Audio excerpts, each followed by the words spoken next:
Ilang araw nang lubog sa baha ang maraming bahay sa Davao Region dahil sa matinding pagulan. Nasa frontline balitang yan si Rainiel Pawid.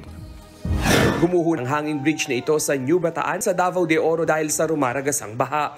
Ayon sa Davao de Oro Disaster and Rescue Office, lubog pa rin sa baha ang nasa 50 barangay, habang 4,000 pamilya o katumbas ng 15,000 individual ang apektado ng baha. Iba-iba po ang situation ng ating mga pamilya dito sa Davao de Oro ngayon. May ilang pamilya when they were preemptively evacuated. Some submitted, nagsabit po sila voluntarily. Pati sa Davao Oriental, matindi rin ang idinulot ng pag-ulan at pagbaha. Ang konkretong tulay na yan sa Governor Generoso, gumuho rin. Binaharin ngayong gabi ang daang ito sa Jade Valley Subdivision sa Davao City naman. Nagkalat pa ang mga inanod na basura.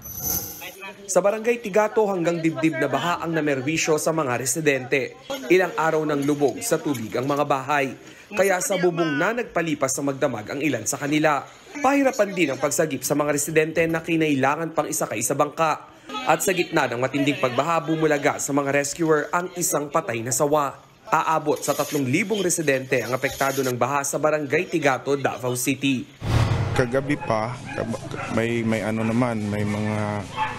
mga advice naman yung City Disasters Office na lahat ng mga residente na mga apektado doon sa baha. So need na talaga na mag-evacuate. Umabot din sa critical level ang Davao River kaninang alas 12 ng tanghali, pero unti-unti na itong bumaba bandang alas 3 ng hapon.